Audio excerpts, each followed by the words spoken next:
Photos with disturbing backstories. All the explanation is right in the title, in the name. I don't gotta explain this. Here are some creepy pictures that have creepy backstories. Now, all of these will include bad things that really happened, and I don't want to make light of that, so I just want to say off the bat, this is all just for education, and obviously my heart goes out to everybody that had anything bad happen to them because of these photographs. And some of these are really disgusting. But anyways, follow my Instagram, join my Discord, and subscribe to the channel, and let's get into this. Sometime in the late 1950s, the Cooper family of Texas bought an old house and moved in. It was a new beginning, a fresh start in a home filled with history. On their first night, the father took a picture of his wife, his mother, and his 2 children, all smiling at the dining room table. It was a happy moment, the kind that families cherish. But when the film was developed, a horrifying discovery was made. There, in the background, hanging from the ceiling, was a body. It hadn't been there when the father took the picture. The family swore that they had seen nothing unusual that night. So where had the figure come from? Was it a ghost? The lingering spirit of a former tenant? A warning? No one knew. The eerie image spread across the internet, a chilling piece of photographic evidence of the supernatural. But there was just one problem.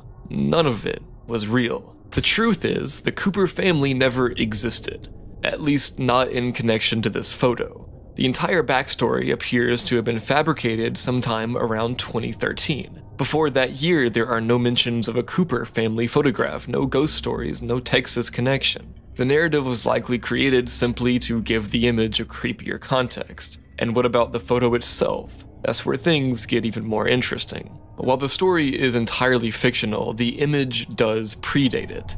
In fact, the first known appearance of the picture dates back to November 14th, 2009, when a user named Sam Cohen posted it to Ligoti.net, a fan site for horror writer Thomas Ligoti. Cohen titled the image Family Gathering and characterized it as art. That in itself was a strong hint that this wasn't real, it wasn't an unaltered photograph from the 1950s. It was art, meaning it had likely been created intentionally as a horror piece. So who created it? That remains a mystery. Sam Cohen never claimed to be the original artist. The image could have existed earlier, but there's no record of it before 2009. When it first appeared on Ligoti.net, the image continued to spread, but it wasn't until early 2010 that it really went viral. It showed up on Ghost Theory, a website ran by Xavier Ortega, where it was included in a gallery of eerie retro creeps, a collection of disturbing old photos. From there, it took on a life of its own. People shared it, speculated about it, and the legend grew.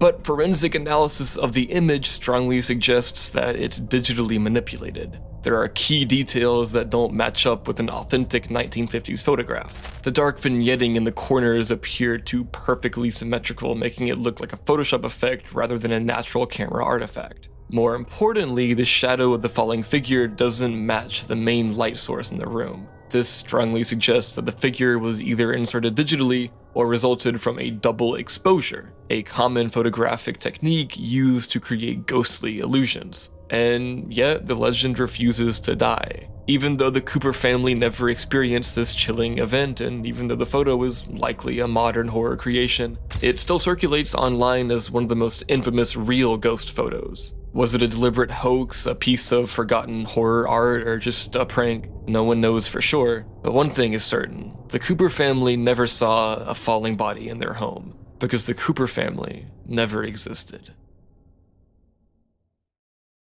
If you grew up in the early years of YouTube, you might remember a small internet fad called creepypastas, online horror stories that were widely shared and discussed, especially on YouTube. Among the most well-known was the story of Jeff the Killer, a 13-year-old murderer with a horribly disfigured face who carved a permanent grin into his cheeks and went on a murderous rampage. While the story itself has faded over time, the image associated with Jeff the Killer has not. For years, internet sleuths have tried to uncover the origins of this iconic photo, a grotesque, unnatural face that has haunted countless readers. But where did this infamous image come from? The search for its origin has been long and arduous, and many have attempted to piece together the truth. What follows is one of the internet's strangest unsolved mysteries. The Creepypasta wiki states that the Jeff the Killer story was originally posted in 2011, and the tale became a staple of online horror fiction. The plot follows Jeff and his family moving to a new town where he and his brother are tormented by bullies. During one of these violent encounters, Jeff is doused in acid and set on fire. Blah blah blah, I'm not gonna bore you with the same story, but this version of the story wasn't the original. The earliest known mention of Jeff the Killer comes from a Newgrounds user named Cesur, who in 2008 described Jeff as a paranormal entity that functioned like a Bloody Mary-style legend. According to Cesur, quote, he enjoys horror as ghost stories or slasher films. Have you ever met him in person? This man is what other people call bizarre. He's like a Bloody Mary game, except you must perform it in the closet. The original story bore little resemblance to the more well-known version, but it was clear that Jeff existed as a horror icon before 2011. But what about his image? One of the earliest and most popular theories about the origin of the Jeff the Killer image involved a girl named Katie Robinson. According to an urban legend, Katie posted a photo of herself on 4chan/B, or the site's random board, in early 2008. Users reportedly mocked her appearance, heavily editing her image into what would become the Jeff the Killer face. The story took a dark turn. A post appeared on 4chan, supposedly from Katie's sister, who claimed, quote, attention 4chan. Yesterday, I found my sister in her room, crying her eyes out. She said it was because she is fat. I became furious, demanding she tell me who was making fun of her. She said that she posted her picture on a website called 4chan. She continued to say that the website made fun of her and posted photoshops of her picture. I am appalled. Take a good look at this picture because this beautiful woman, my sister, committed suicide later last night. For a long time, this was widely believed to be the origin of the Jeff the Killer image. However, there was never any proof that Katie Robinson even existed. Search results only led back to the Jeff the Killer mystery, with no records of her death or even her identity. In 2019, a YouTuber named Gage interviewed Heather White, who confirmed that her photo had been stolen from MySpace and used as part of a cruel prank. This meant that the entire Katie Robinson sewer slide story was fabricated, and with this lead debunked, the search continued. In 2015, YouTuber Scare Theater interviewed Cesur, asking about the infamous image. Cesur explained, the picture was made using a white latex mask and some big plastic eyes, with a rubber substance that simulated blinking. There was also a black ring around the eyes so that it was covering the exposed red eyelid. After it was made, 2 or 3 pictures were taken and posted, and the rest is history. When asked about the Katie Robinson rumor, Cesur denied it completely, calling it a troll rumor, and claiming that he had no idea where it started.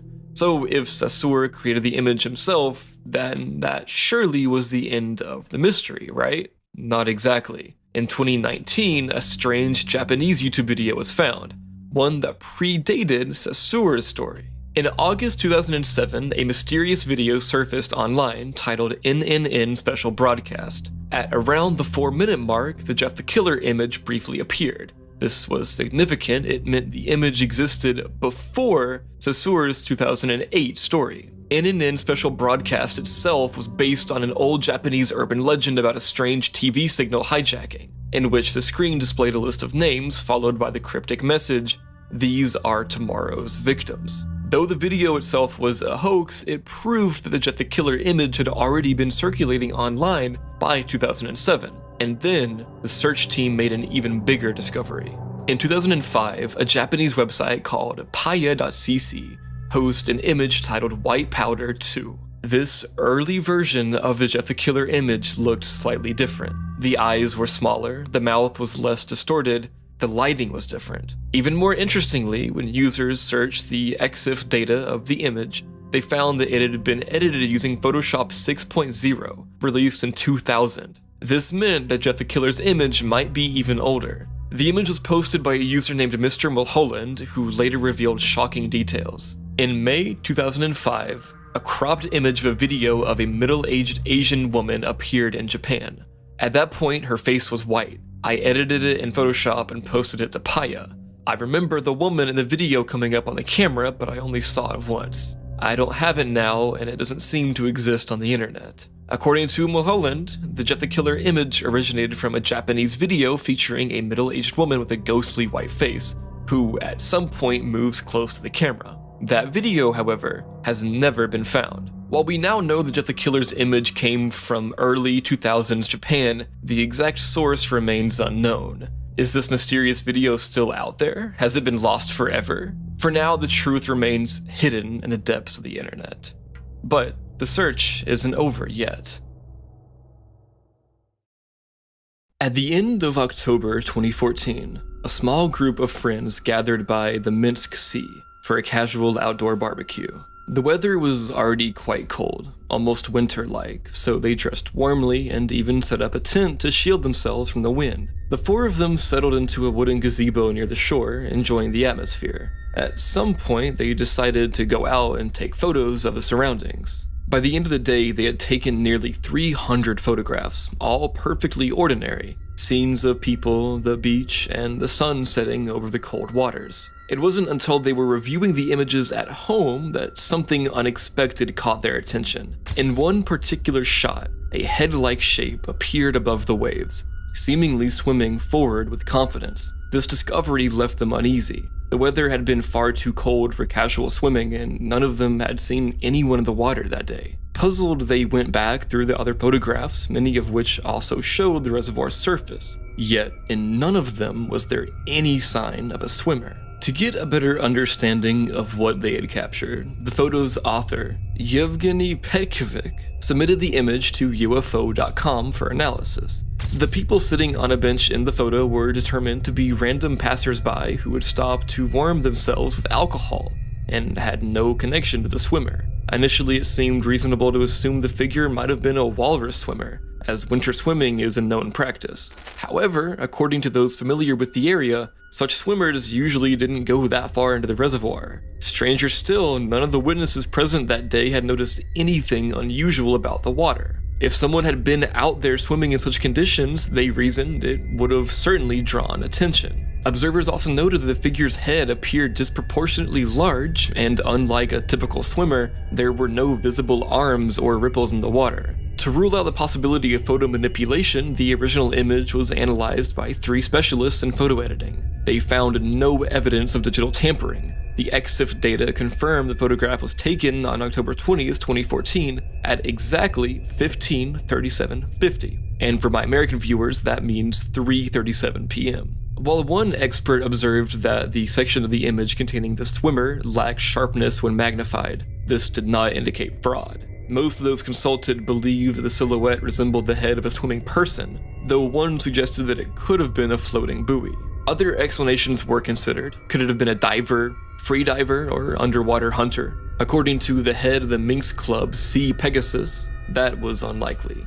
In his words, if it's not Photoshop, the profile looks like a real person, but they shouldn't have been there. Another theory proposed that the image might have been caused by a reflection, but this one was ruled out because the gazebo where the friends were was made of wood, not glass, meaning there was no reflective surface to create such an illusion. The possibility of a long exposure effect was also examined. In some cases, moving objects can appear ghostly in photographs due to low shutter speed.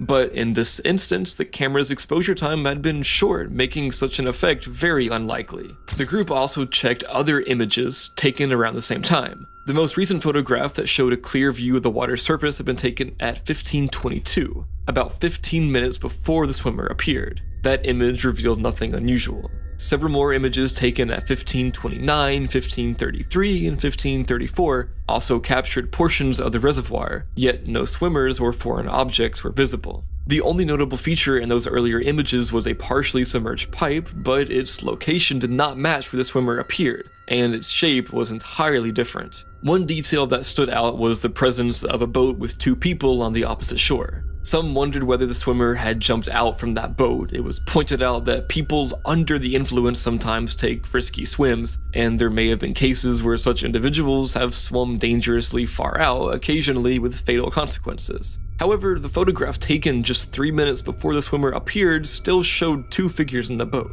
meaning that if one had entered the water, they would have had to cross a significant distance in an extremely short time, which seemed very unlikely. In the end, the identity of the swimmer remains unknown. The most logical conclusion is that the figure was a real, living person, yet the circumstances surrounding their sudden appearance and disappearance remain unusual. The analysis found no clear explanation for why the swimmer was present in only one image and was not seen before or after. Whether it was an experienced swimmer, an optical illusion, or something more mysterious, this case remains open for interpretation. The year was 1975, and Robert Cheeseman was just a child participating in a Halloween costume contest at his elementary school. A photograph was taken that day, a simple snapshot of children in costume, including Cheeseman himself, who was dressed as Frankenstein. The photo was stored away like any other childhood memory, forgotten for years. It wasn't until nearly a decade later that Cheeseman stumbled across the photograph again. In his own words, he recalled that as he was looking at it, quote, "A little voice in my head said, 'Hey, what is that?' Something about the image had caught his attention, something he had never noticed before. As he examined the image more closely, he realized that there was a figure standing behind the child dressed as Johnny Appleseed. In his account, he described using a magnifying glass to get a better look, and that was when he noticed disturbing details. He stated that he could see eyes, a hand, and what looked like a beam of light going into Johnny Appleseed's neck. Even more unsettling, he observed that the person behind Johnny had no legs. Cheeseman also noted the presence of a curtain in the background, and he specifically pointed out that the curtains were not disturbed, meaning that the figure could not have been someone physically standing behind them. There was no clear explanation for what he saw. No memory of anyone else being in that spot, no reason why a figure should appear in the photograph at all. Cheeseman's account does not offer conclusions, only observations. But what he saw that day, frozen in a decades-old photograph, remains a lingering question. Something was there, and it wasn't supposed to be.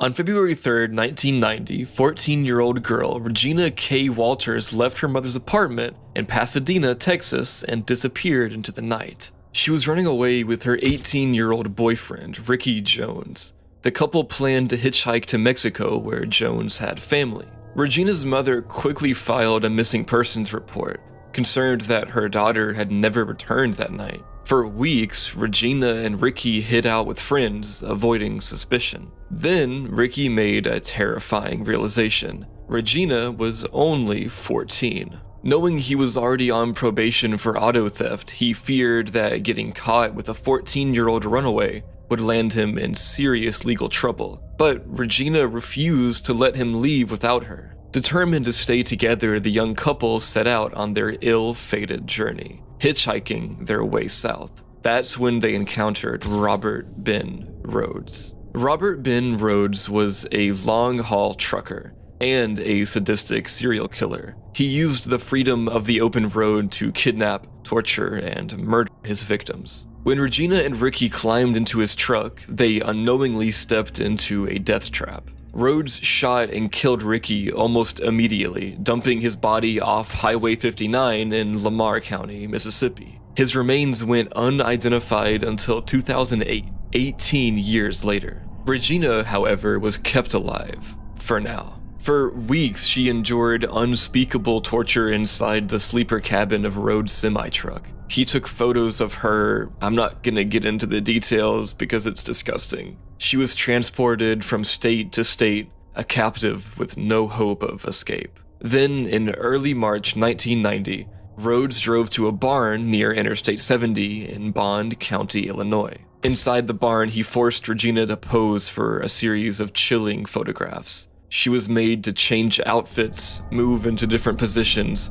and stand inside the structure. At one point, he made her climb into the hayloft, and then he killed her. Rhodes fashioned a makeshift garrote from baling wire and a wooden beam. He twisted the wire 16 times around Regina's neck, so many times that she was nearly decapitated. He left her unclothed in the loft, the ligature still wrapped around her neck, and then he simply walked away, vanishing into the night. Now we have to talk about this image. This infamous image, later recovered from Rhodes' apartment, is one of the most haunting crime scene photographs in history. It shows Regina, moments before her death, in black heels, a dark dress, and a short, uneven haircut, forced upon her by her killer. Her face is contorted in fear, her eyes wide, her arms raised slightly, as if backing away from him. It is the last known image of Regina Kay Walters, taken by the very man who would kill her. Regina's parents never stopped looking for her.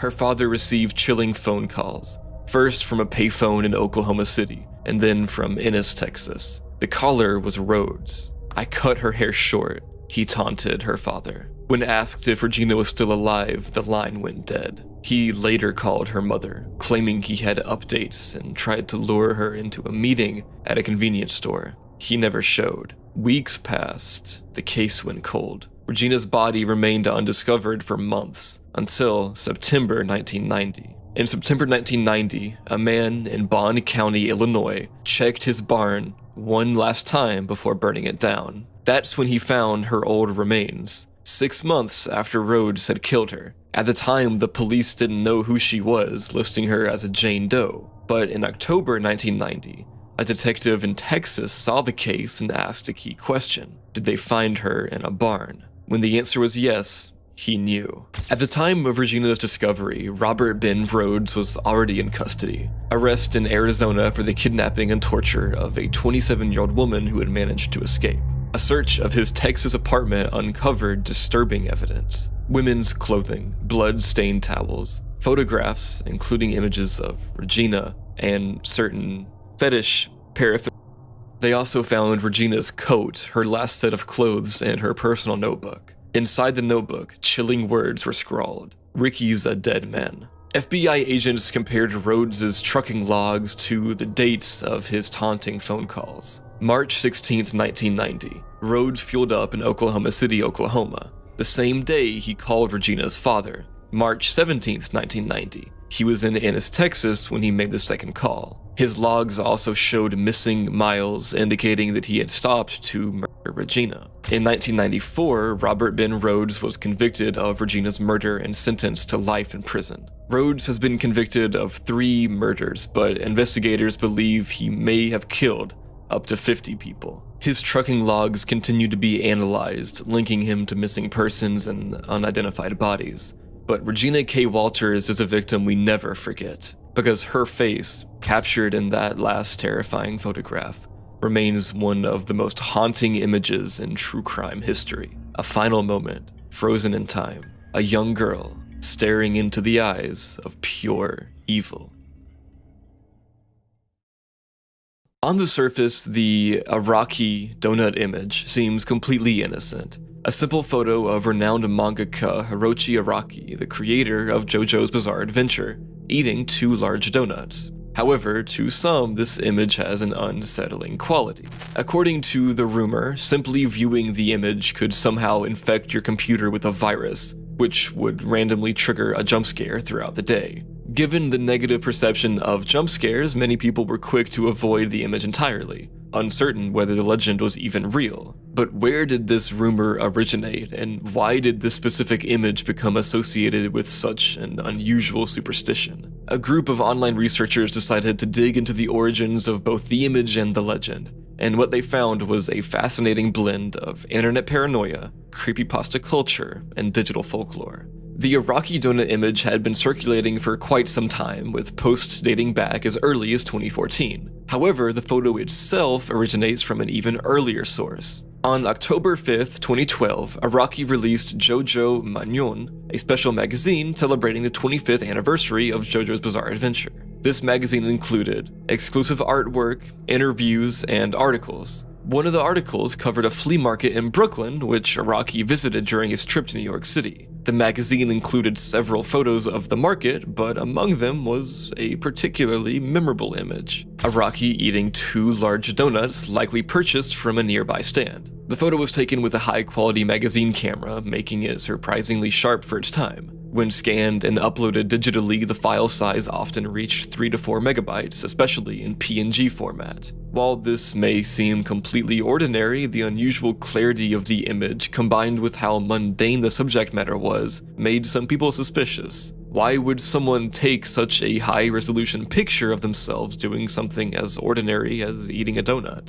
This perceived strangeness, combined with the real internet security concerns of the time, helped fuel one of the most bizarre digital horror rumors of the 2010s. During the early 2010s, image-based malware was a real concern. Techniques such as steganography and the magic PNG thumbnail exploit allowed hackers to hide malicious code inside images. If executed properly, these hidden files could be triggered simply by opening the image in a browser, potentially leading to stealth downloads of malware or viruses. Because of this, some users, especially those unfamiliar with Araki, became paranoid that the high-resolution donut image might be one of these traps. Additionally, the visible pixelation artifacts caused by the magazine print made the image appear to be visually similar to certain types of alternating pixel images, which were often used in jump-scare setups. As with many online urban legends, people began exaggerating the original story. Some claimed the image was called the Donut Man and compared it to the Berry Man and Turner's original logic image technique, an obscure reference to a fictional image-based horror concept. Others linked it to a separate creepypasta known as The Parrot, which itself was based on the short story Blit,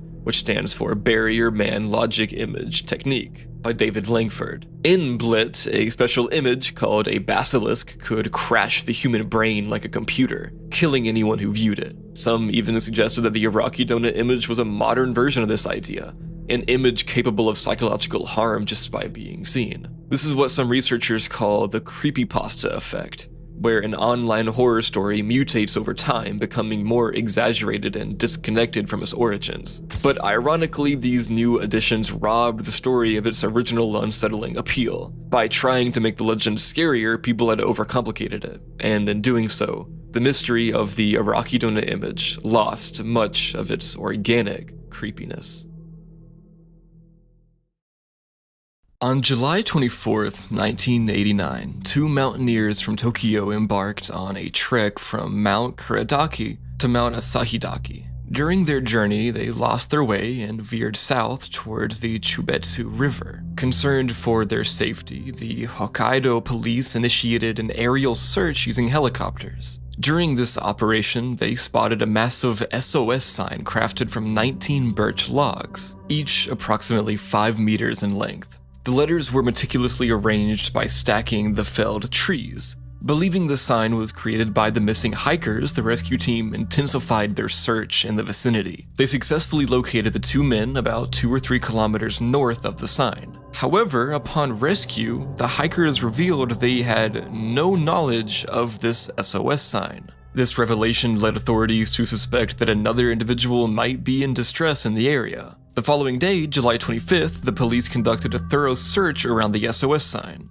They discovered human skeletal remains exhibiting signs of animal predation and fractures that appeared to have occurred prior to death. Nearby, they found a small cavity containing personal belongings, including a backpack, a tape recorder, cassette tapes, a tripod, men's basketball shoes, 2 cameras, a notebook, and a driver's license belonging to 25-year-old Kenji Ayamura from Konin, Aichi Prefecture. Iwamura had been reported missing on July 10, 1984, after setting out to hike that mountain, and despite those initial search efforts, he had remained missing for 5 years. Among the items discovered was a cassette tape that contained a 2-minute and 17-second recording of a man's voice urgently pleading for help. The translation of his distress call is as follows.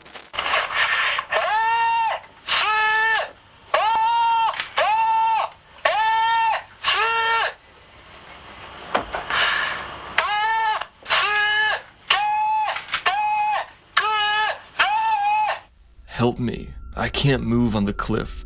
SOS. Help me.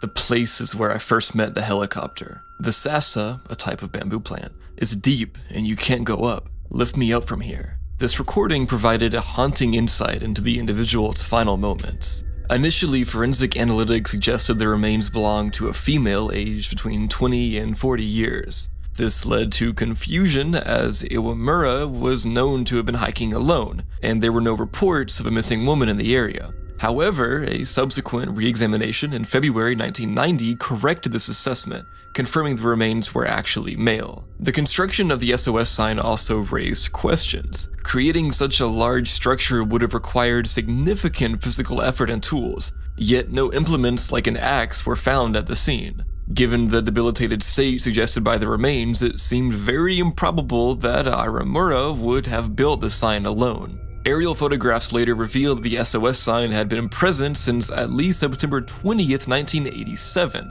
predating the discovery by nearly 2 years. To this day, the true origin of the SOS sign remains a mystery. It's unclear whether Iwamura constructed it himself or if others were involved. It's just all kind of fucked. It was a cold day in 2011 when police officers arrived at the apartment of Anatoly Moskvin in Nizhny Novgorod, Russia. They were investigating reports of disturbed graves, dug-up burial sites, and mysterious desecrations in local cemeteries. But not one, not even the most seasoned investigators, could have anticipated what was waiting for them inside Moskvin's house. As they stepped inside, they saw what looked like life-size dolls, dressed in colorful dresses, posed in chairs, wearing scarves and ribbons. The apartment was cluttered, packed with books and strange trinkets. Then, one of the officers took a closer look. These dolls weren't dolls at all. They were corpses. One of the most infamous photographs from this case shows a mummified girl dressed in a bright outfit, complete with a childish hat and lace trimmings. Her face is covered in cloth, stitched together, giving her an eerie appearance. But beneath the layers of fabric, wax, and stuffing, she was a real person, a corpse, exhumed from her grave and brought back into the living world in the most horrifying way imaginable. This photo, taken from the crime scene, became one of the most haunting images of modern true crime history. It captured the full horror of Moskvin's delusions, a stark reminder of the unsettling fate of 29 young girls who should have been left to rest in peace. For years, Anatoly Moskvin had lived a seemingly normal life. He was a respected linguist and historian. He was fluent in 13 languages, and he had an obsessive passion for cemeteries, folklore, and the occult. But beneath this academic exterior lay a mind consumed by twisted obsession. Moskvin had spent years digging up the bodies of deceased young girls, taking them from their graves and bringing them home. Once there, he preserved the corpses, wrapping their decayed faces and hands in cloth to keep them intact. Then he transformed them into dolls, painting their faces, dressing them up, and even stuffing their hollow bodies with fabric. To Moskvin, they weren't just corpses. They were his children.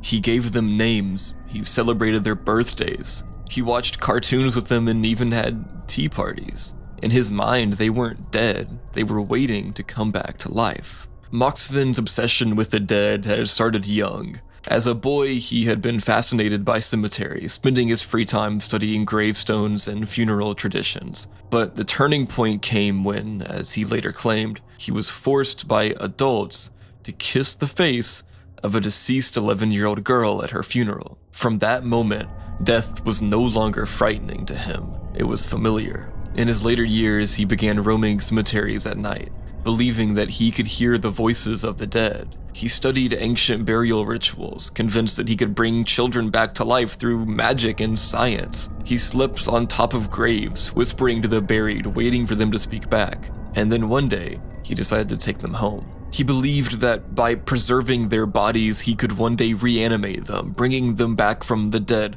like sleeping dolls waiting to awaken. When police entered his home, they found 29 bodies, each one carefully arranged and dressed like a grotesque collection of dolls. A video recorded by authorities showed the horrific scene. A room filled with lifeless figures, their once human faces covered in cloth, their mummified hands peeking out from beneath colorful dresses. Investigators discovered diaries where Moskvin documented every step of his process. He had kept detailed notes about the girls, recording their names, ages, and the days he had dug them up. Some had even been taken years earlier, their bodies long decayed beneath the layers of cloth and wax. But again, he never saw them as corpses. To him, they were his family. When authorities finally arrested Moskvin, the world was horrified. The case was so shocking that it dominated Russian headlines for months.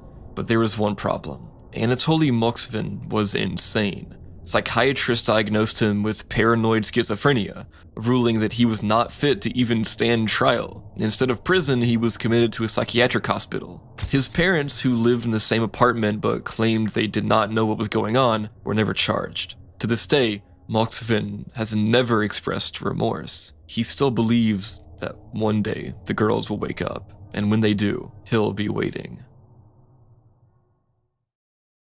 For years, travelers and locals alike were drawn to a single unsettling sight in the small village of New Hamburg, New York, a house with a porch occupied by mannequins. Not the usual lifeless figures of storefront windows, but ones arranged with eerie intention, dressed in old-fashioned clothing, their blank faces framed by wigs and scarves. The first photographs of the John Lawson House Mannequins began surfacing in the early 2000s, capturing what would soon become an urban legend. In some images, the figures were sitting together as if engaged in silent conversation, hands positioned neatly in their laps. Other times, they stood motionless, staring out toward the street, frozen in eerie stillness. But what made the images particularly unnerving was that, day after day, the mannequins seemed to change positions without anyone ever seeing them move. In one of the most well-known images, a pair of mannequins sit side by side, their faces turned slightly toward each other, dressed in long-sleeve blouses and ankle-length skirts. Another photograph captures a single mannequin standing at the very edge of the porch, its hands delicately positioned as though it was watching something unseen. In some pictures, they were holding objects, books, flowers, teacups, small human-like details that only deepened the unease. As photographers continued documenting this phenomenon, patterns emerged. Some images showed the mannequins consistently facing the railroad tracks, which led many to speculate whether they were somehow tied to the 1871 train disaster,